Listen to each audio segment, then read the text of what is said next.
นมปริจิตรอบตระบานกิสกอลทาจิบนมได้มีจัดได้ทมทมขบุขบุได้จิกันได้ลำกอลประอาทิตย์ที่ระบบเปรมหักสัตว์อ่องมุนมุนรวมเตียงประเยตวงซานุวงโมจำนวน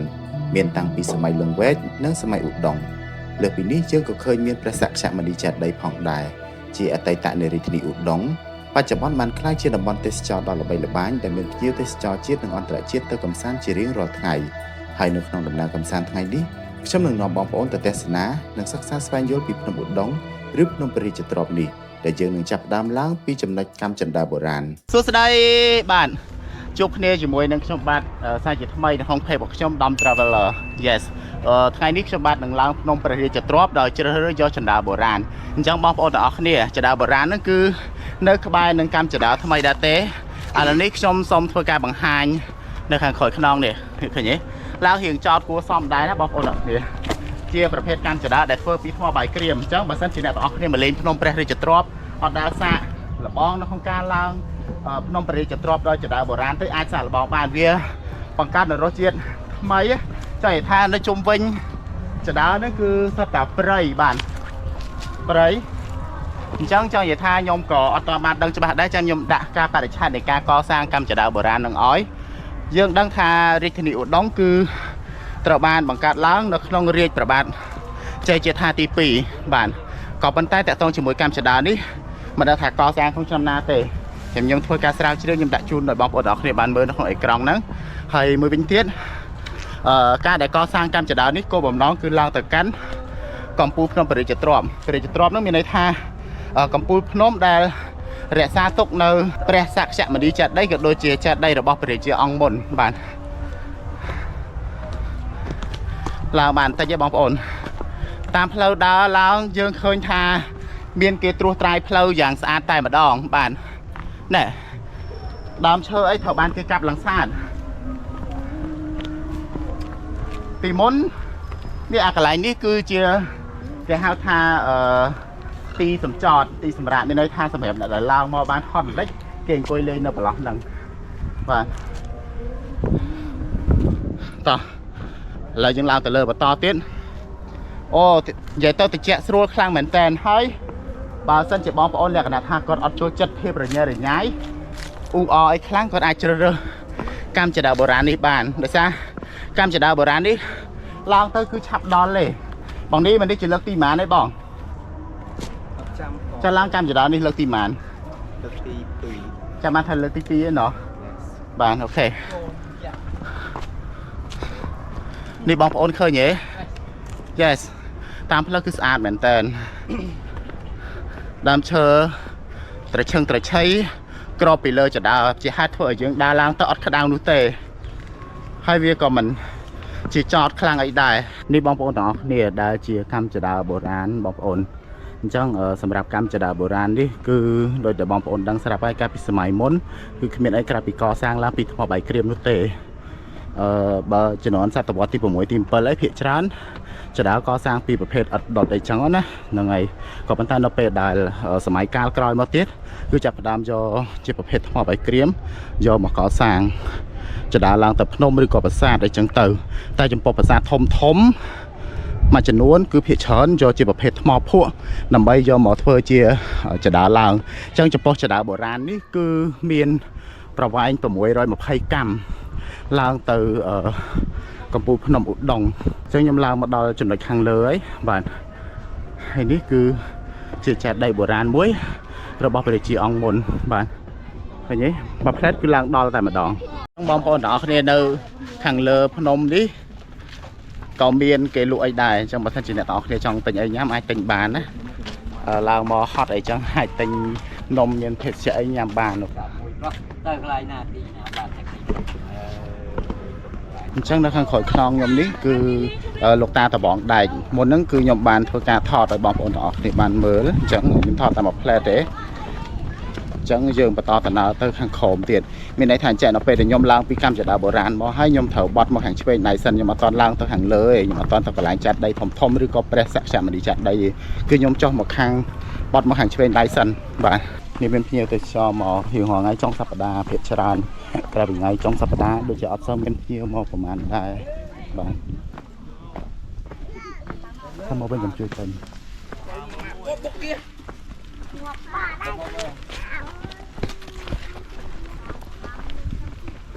េះផ្លូវឡើងទៅកាន់តើមើលសិនអត់ដឹងថាមានអីគេខ្លះឲ្យបងប្អូនខ្ញុំក៏អត់សូវច្បាស់ពីទីតាំងថាប្រាសាទអីនៅខាងលើចាដែរអញ្ចឹងណាបាទការដ្ឋានកំពុងតែសាងសង់ចុះបងប្អូនខ្ញុំនឹងថតឲ្យបងប្អូនមើលបន្តិចបាទគេឲ្យចូលទេបាទនេះបងប្អូនព្រះពុទ្ធបដិមាប្រក់នាបាទត្រង់ព្រះភ្នែនស្អាតខ្លាំងមែនតើបងប្អូនអញ្ចឹងដូចតែបងប្អូនទាំងអស់គ្នាឃើញមិញអញ្ចឹងខ្ញុំបានថតបង្ហាញហ្នឹងគឺ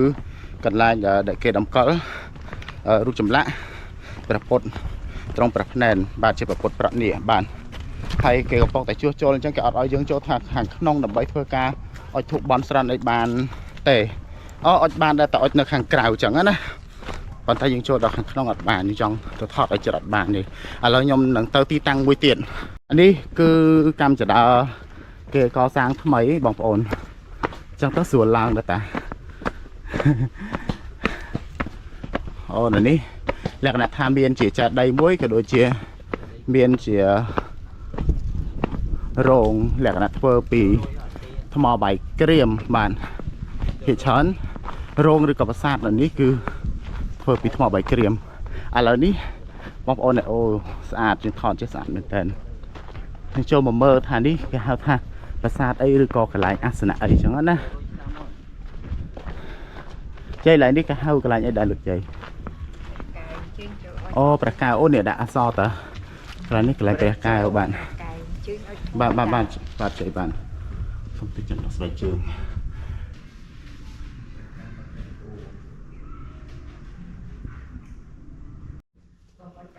បងប្អូនទាំងអស់គ្នាអញ្ចឹងកន្លែងនេះគឺជា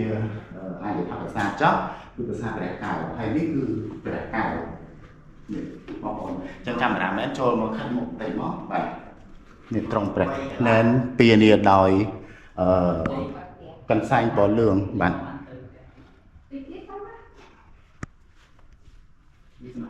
នឹងអញ្ចឹងជាធម្មតាកាលណាមានព្រះកែវប្រកាសជាមានព្រះគោឯត្រូវទេអញ្ចឹងខ្ញុំទាយថាប្រាសាទមួយទៀតនៅខាងមុខនោះគឺច្បាស់ជាប្រាសាទព្រះគោឯងអញ្ចឹងទៅទៀតយើងនឹងធ្វើដំណើរទៅទាំងអស់គ្នាអូខេមកខ្ញុំថាកន្លែងនេះគឺជាកន្លែងព្រះគោត្រូវឯងអញ្ចឹងយើងអត់មើលទាំងអស់គ្នាព្រោះដោយសារទៅទាយមិញទាយហ៎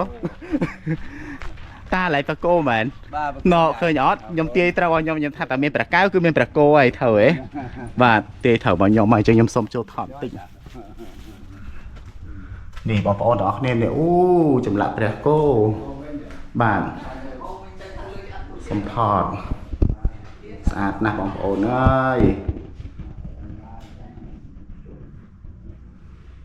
បងប្អូនណានៅពេលដែលបានមកលេងភ្នំព្រះរាជទ្រព្យកុំភ្លេចចូលថតឡើងព្រះគោព្រះកែវណាបាទសម័យនោះម្ចាស់នេះជានោះតែបាទអូនេះគឺគាត់នៅពងជួនោះហ្នឹងណាជួនោះហ៎នឹងចាត់ដីប្របាទច័ន្ទរាជាអញ្ចឹងត្រូវអូខ្ញុំដើរមិនទៅដល់ទៅតែគាត់ទៅតាមហ្នឹងទៅឡើងតាមចុះនេះចុះឡើងតាមវាធំចុះទៅឡើងទៅចំមកបាទទៅដល់ចុះទៅឃើញស្ដារចុះនេះចាត់ដីរបស់ព្រះអង្គណាដែរនេះព្រះអង្គម្ចាស់ទេគាត់នឹងចាត់ដីព្រះអង្គម្ចាស់អូចាត់ដីព្រះអង្គម្ចាស់ទេចាបណ្ណាទេហ្នឹងបាទដល់ស្ដាយព្រះអង្គម្ចាស់ខ្សែវិញ្ញាណបាទខ្សែវិញ្ញាណវងបាទទាំងអស់គ្នានេះអាកន្លែងនេះគឺពីអតីតកាលហ្នឹងគឺជាប្រាសាទមួយដែលកសាងឡើងពីឥដ្ឋនិយាយរួមទៅតាំងពីលបាក់កសាងប្រាសាទឥដ្ឋហ្នឹងតាំងពីសតវត្សទី6ទី7មកម្លេះដើម្បីឧទ្ទិសថ្វាយចំពោះព្រះឥសូរណាក៏ប៉ុន្តែឥឡូវហ្នឹងចង់និយាយថាបានបាក់បែកអត់ទៅហើយនៅសល់តែរូបរាងជារបៀបគំនរឥដ្ឋទេបាទអញ្ចឹងយើងអត់ដឹងថាឈ្មោះប្រាសាទអីទេបាទបងប្អូនខ្ញុំកំពុងតែធ្វើដំណើរទៅកាន់ចេតិយរបស់ព្រះបាទច័ន្ទរាជាដែលចេតិយរបស់ព្រះអង្គពេលនេះគឺត្រូវបានគេជួសជុលកំពុងតែជួសជុលបាទអញ្ចឹងបន្តិចទៀតខ្ញុំនឹងទៅដល់ហើយខ្ញុំថតទស្សនវិជ្ជាពីចេតិយរបស់ព្រះអង្គឲ្យបងប្អូនទាំងអស់គ្នាបានទស្សនាបាទមិនដែលបានទៅដល់ទេតាំងពីមកលេងភ្នំឧដុង្គជាលើកទី1ហ្មងដែលចង់ទៅចេតិយរបស់ព្រះអង្គព្រះបាទច័ន្ទរាជានេះគឺគេដាក់ថាព្រះបដិមាចូលបរិនិព្វានអូមានន័យថាផ្លូវហ្នឹងគឺផ្លូវទៅកាន់កន្លែងព្រះបដិមាចូលបរិនិព្វានដែរនេះបងប្អូនផ្លូវចូលអូមានជាភាសាអ៊ីស្លាមណាអូនេះគឺភាសាខ្មែរអូគេដាក់តែអ្នកចដាព្រះអ៊ីម៉ាំសាន់បាទតោះយើងឡើងទៅលើទៀតនេះបងប្អូនហើយ រូបចម្លាក់ព្រះពុទ្ធចូលព្រះនិព្វានពីថ្មបងប្អូនស្អាតខ្លាំងមែនទែនសំខាន់គេអត់ឲ្យថតទេដោយសារអីគេធ្វើអត់ទាន់ហើយអញ្ចឹងនេះខ្ញុំថតឲ្យបងប្អូនអរគ្នាបានមើលតាមពិតដោយសារតែគេមានដៃជ្រងច្រាំងអញ្ចឹងវាគ្រោះថ្នាក់បងប្អូនអញ្ចឹងគេអត់ឲ្យឡើងមកនៅឡើយទេហើយនេះគឺចាត់ដីរបស់ព្រះបាទច័ន្ទរាជាបងប្អូនដែលជាចាត់ដីរបស់ព្រះអង្គជាស្ដេចនៅសម័យលង្វែកបងប្អូនបាននិយាយទៅដោយសារតែគេកំពុងជួសជុលដល់ពេលអញ្ចឹងគឺគេដាក់ផ្លាកហាមឃាត់តែនេះខ្ញុំគ្រាន់តែមកថតឲ្យបងប្អូនទាំងអស់គ្នាមើលទេណានៅបើថាឲ្យឡើងមកគេអត់តឲ្យឡើងមកទេបាទតែមើលព្រះបាទរបស់ព្រះអង្គអូយបងប្អូននេះឆ្លាស់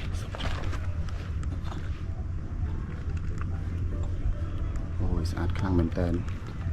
ជ័យមែនពេលធ្វើរួចនឹងមនុស្សមកច្រើនយ៉ាងណាទេនេះបានបងប្អូនទាំងអស់គ្នាហ្នឹងហើយដោយសារតែដើរមកពីកន្លែងចាត់ដីប្របាទច័ន្ទរាជារៀងហត់ឥឡូវនេះមកហោចូលកន្លែងតកឈូសល្មមបាទសំណាងល្អក៏មានទទួលលុយតាម QR code ហើយនេះអ្នកឈូសតកនៅលក់តកមែនមួយកែវមែនតកមួយកែវមែនហេមួយកែវ 4000 រៀលហើយចាំបើបងនេះលក់មួយកែវមែនខ្ញុំលក់ 4000 ដែរអូចឹងអត់ស្មានតែលក់កោគេថាញ៉ាំតកឈូសមកញ៉ាំនៅនឹងបានខ្ញុំអ្នកលក់នៅអូបងអ្នកលក់នៅនឹងអូខេបងប្អូនទាំងអស់គ្នាមើលមុខអ្នកលក់តកឈូសឲ្យហើយអ្នកលក់តកឈូសឆ្ងាញ់អត់ឡើយឆ្ងាញ់អត់ឆ្ងាញ់គ្នាឆ្ងាញ់ហ្មងប្រចាំភ្នំព្រះរាជទ្រព្យមើលមុខឲ្យហើយបងប្អូនបាទបើថាមិនឆ្ងាញ់ទេកែមុខគាត់ទុកផងបាទទុកឆាត់ញ៉ាយគាត់ទៅបាទឆាត់ញ៉ាយបានហើយអូខេអរគុណច្រើនឥឡូវនេះហូបតកឈូសមួយគ្នាតោះអូខេអូបាទអូយមានឡងតំណងខ្លាំងមែនតើអ្នកទាំងអស់គ្នាអើយចង់ថាដើរឡើងភ្នំឡើងហត់ហើយឡើងក្តៅហើយដល់ពេលឡើងមកបានតកឈូសមួយនិយាយពីអើយចាំភ្លក់ទាំងអស់គ្នាអែមបងតកឈូសសិនតោះទាំងអស់គ្នានេះតកឈូសអូលើភ្នំអន្តរាទៅមកមាត់ផងយកដែរចង់ថាឡើងផ្អែមខ្ទិះហ្មងអារសជាតិទឹកដោះគោលេមួយទឹកសារ៉ូបាទជាតិខ្លាំងហ្មងលោកអើយនេះឃើញទេនេះក្រហមអូនេះមានទឹកដោះគោអញ្ចឹងហើយដាក់តកអូបងដាក់មួយបងអើយឆ្ងាញ់ដល់បេះដូងដាក់មួយទៀតបន្ទាប់ពីញ៉ាំតកឈូសហើយឆ្អែតឥឡូវនេះខ្ញុំបានមកដល់ចាត់ដីខាងលើជាបន្តវិញហើយចាត់ដីដែលយើងទៅមើលមុនគេនេះ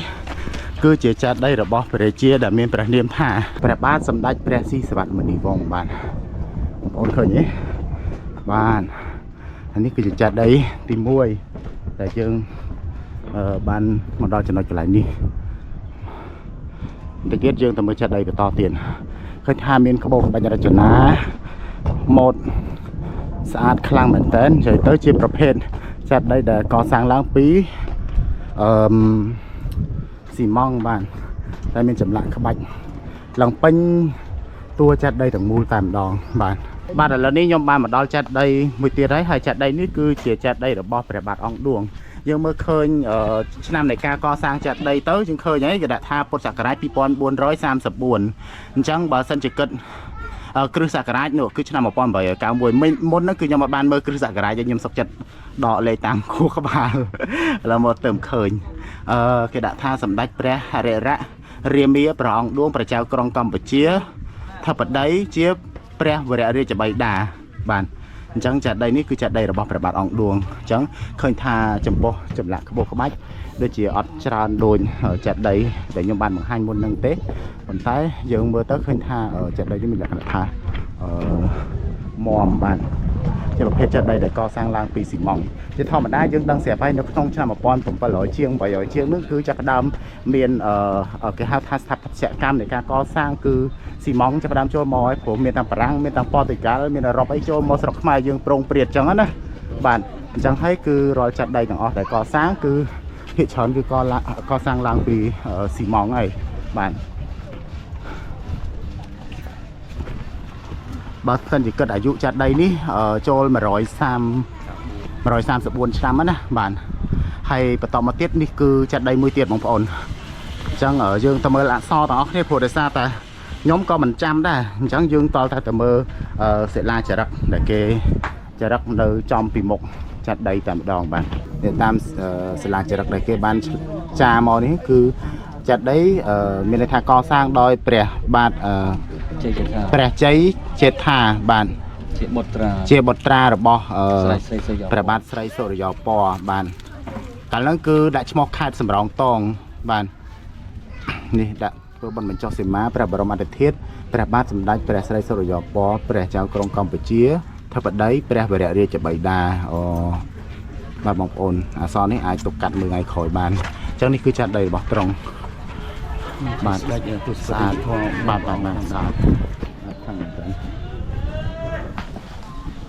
จังเนี่ยแต่มอเบอร์ก็นักล่าก็คอนแต่มอเบอร์ก็รัดบานสักซาอดบานอ่านซอยจังก็รัดเนื้อแต่อดดังเตะปีกวัดนกบา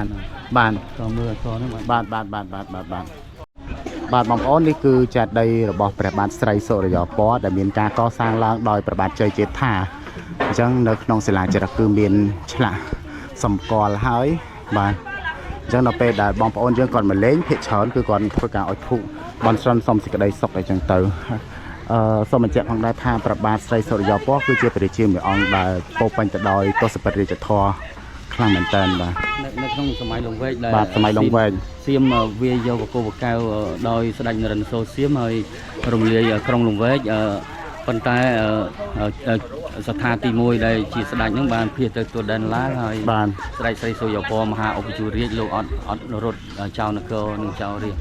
ลงในต่อสู้ลูกนักห้ามจงกรอยให้บานเรนโซโยtừไทยบางเกาะมวยระยะเปใส่โซยปอให้กลายมาโดยซาแสดงได้ต่อเวรกลายมี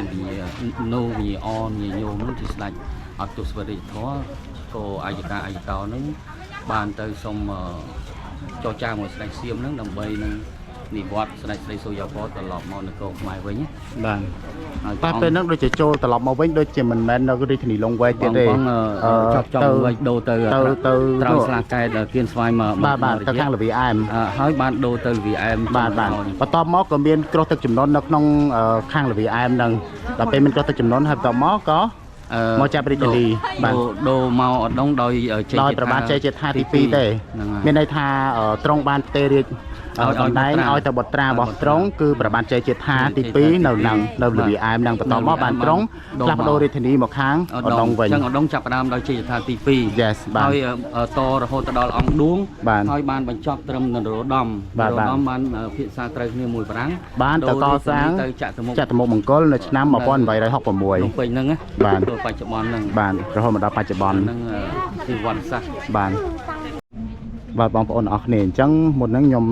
ทอดนักไลน์จะได้ระบบประบาดไตรโซรยปออะไรนี่ยมบานมาดอลเปรสสามันดีจัดได้ให้มาดอลอะไรยิ่งถอดดอกไปเจอนะนั่งไงจังยมทอดบานแต่ข้างเต้โปรโดยซาแต่เนอแต่เพียบข้างขนมยอดไอทอดบานเองจังบางคนออกเนี่ยเบอร์บานแต่ปันดังเตสะอาดคลังเหมือนแต่นี่คือแต่เพียบจมวิ่งเปรสสามันดีจัดได้เนี่ยบางคนแบบสันเจเจ้าตะขอมนำใบอ้อยทูกไอ้ในข้างขอมเนี่ยเจ้าทำจะดาวเนี่ยบานก็เป็นแต่เดี๋ยวซาแต่ยังโจตะขังขนมนี่เกี่ยวกับทอดบานเลยจังยังดาวเมื่อจมวิ่งประสาทมันดีจัดได้นี่มันจมเต้เนี่ยแล้วยังดาวมาตื้อข้างในมนเกนะบางคนตื้อข้างนี้เราไปเดี๋ยวยังทอดตะขังขอมเต้ยังหนึ่งเคยเปลี่ยนไปกระดามบา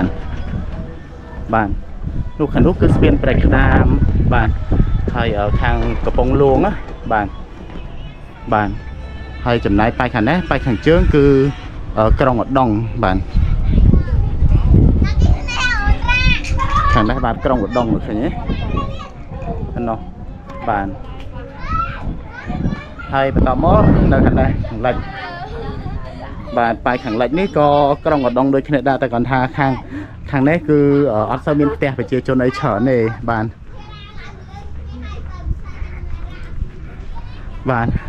ให้บอมปอนดอกนี่เคยเนี่ยนูวอร์ดสะอาดคลั่งเหมือนเต้นบานใหญ่ตัวสะอาดคลั่งเหมือนเต้นมองกระไรนั่นคือปดเหมือนโดนวิปัสสนาทุเรศบานคือเชื่อกระไรเด็กเกสมเซลตั้งสมาธิเยอะบอมปอนบานโอเค នេះគឺជាកន្លែងបើយើងមើលខាងនេះនោះឃើញផ្ទះយើងរត់អារីតិចតិចហ្នឹងគឺគេហៅតំបន់ហ្នឹងគឺជាតំបន់ភ្នំបាទបងប្អូនដែលពួកគាត់ត្រូវបានគេបដូរទីលំនៅពួកគាត់ពីបរិយាកាឡាមករស់នៅហ្នឹងណាបាទឥឡូវរៀងរីកចម្រើនគួរសមដែរដោយសារតែបងដបងពួកគាត់អាចរស់នៅនឹងបានពេលឥឡូវអាចរស់នៅមានផ្ទះមានអីច្រើនបាទអូខេបងប្អូនអរគ្នាអញ្ចឹងសម្រាប់វីដេអូរបស់ខ្ញុំនៅក្នុងថ្ងៃហ្នឹងគឺបញ្ចប់ត្រឹមហ្នឹងហើយបាទពីអ្នកក្មេងតូចម្នាក់តសែនស្រស់ស្អាតបាទអូខេអញ្ចឹងជួបគ្នានៅវីដេអូក្រោយទៀតជាមួយនឹងក្មេងតូចអរគុណបាយបាយ